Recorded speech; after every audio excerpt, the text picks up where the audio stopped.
This is Aldous Huxley, a man haunted by a vision of hell on earth. A searing social critic, Mr. Huxley, 27 years ago, wrote Brave New World, a novel that predicted that someday the entire world would live under a frightful dictatorship. Today, Mr. Huxley says that his fictional world of horror is probably just around the corner for all of us. We'll find out why in a moment. The Mike Wallace Interview, presented by the American Broadcasting Company in association with the Fund for the Republic, brings you a special television series discussing the problems of survival and freedom in America. Good evening, I'm Mike Wallace. Tonight's guest, Aldous Huxley, is a man of letters, as disturbing as he is distinguished. Born in England, now a resident of California, Mr. Huxley has written some of the most electric novels and social criticism of this century. He's just finished a series of essays called Enemies of Freedom, in which he outlines and defines some of the threats to our freedom in the United States. And Mr. Huxley, right off the bat, let me ask you this. As you see it, who and what are the enemies of freedom here in the United States? Well, I don't think you can say who in the United States. I don't think there are any sinister persons deliberately trying to rob people of their freedom. But I do think, first of all, that there are a number of impersonal forces which are pushing in the direction of less and less freedom. And I also think that there are a number of technological devices which anybody who wishes to use can use to accelerate this process of going away from freedom, of imposing control. Well, what are these forces and these devices, Mr. Huxley? I should say that there are two main impersonal forces. The first of them is not exceedingly important in the United States at the present time, though very important in other countries. This is the force which in general terms can be called overpopulation, the mounting pressure of population pressing upon existing resources. This, of course, is an extraordinary thing. Something is happening which has never happened in the world's history before. I mean, let's just take a simple fact that between the time of the birth of Christ and the landing of the Mayflower, the population of the Earth doubled. It rose from 250 million to probably 500 million. Today, the population of the Earth is rising at such a rate that it will double in half a century. Well, why should overpopulation work to diminish our freedoms?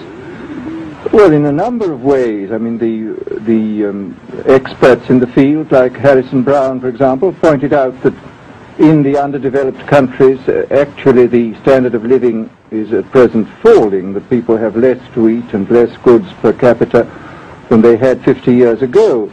And as the position of these countries, the economic position, becomes more and more precarious, obviously the central government has to take over more and more responsibility for keeping the ship of state on an even keel. And then, of course, you're likely to get social unrest under such conditions, with again an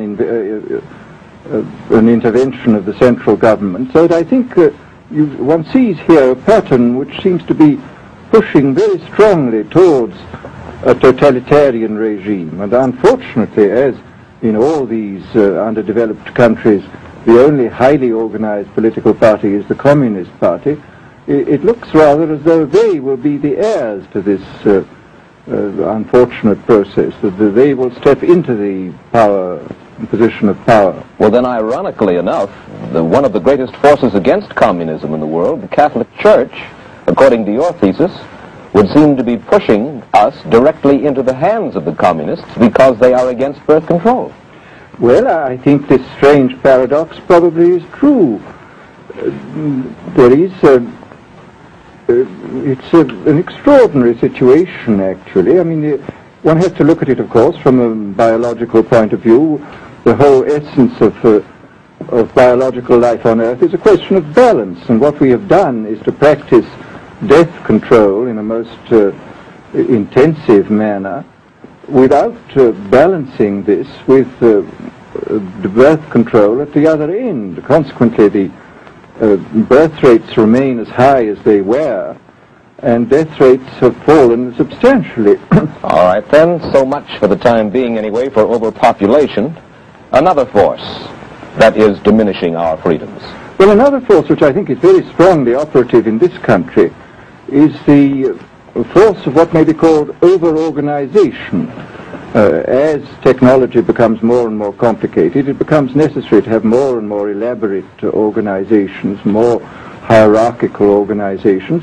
And incidentally, the advance of technology has been accompanied by an advance in the science of organization. It's now possible to make organizations on a larger scale than was ever possible before. And so that you have more and more people living their lives out as subordinates in these hierarchical systems controlled by bureaucracies, either the bureaucracies of big business or the bureaucracies of big government. Now, the devices that you were talking about, are there specific devices or methods of communication which diminish our freedoms in addition to overpopulation and over-organization? Well, there are certainly devices which can be used in this way.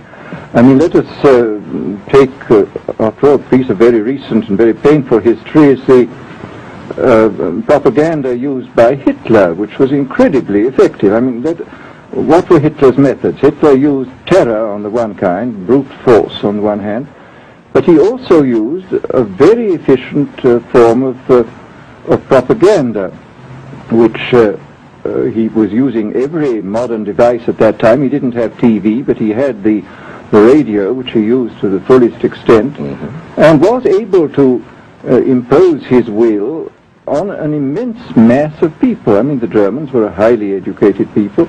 Well, we're aware of all this, but how do you equate Hitler's use of propaganda with the way that propaganda, if you will, is used, let us say, here in the United States? Are you suggesting that this is a parallel? Needless to say, it's not being used in this way now.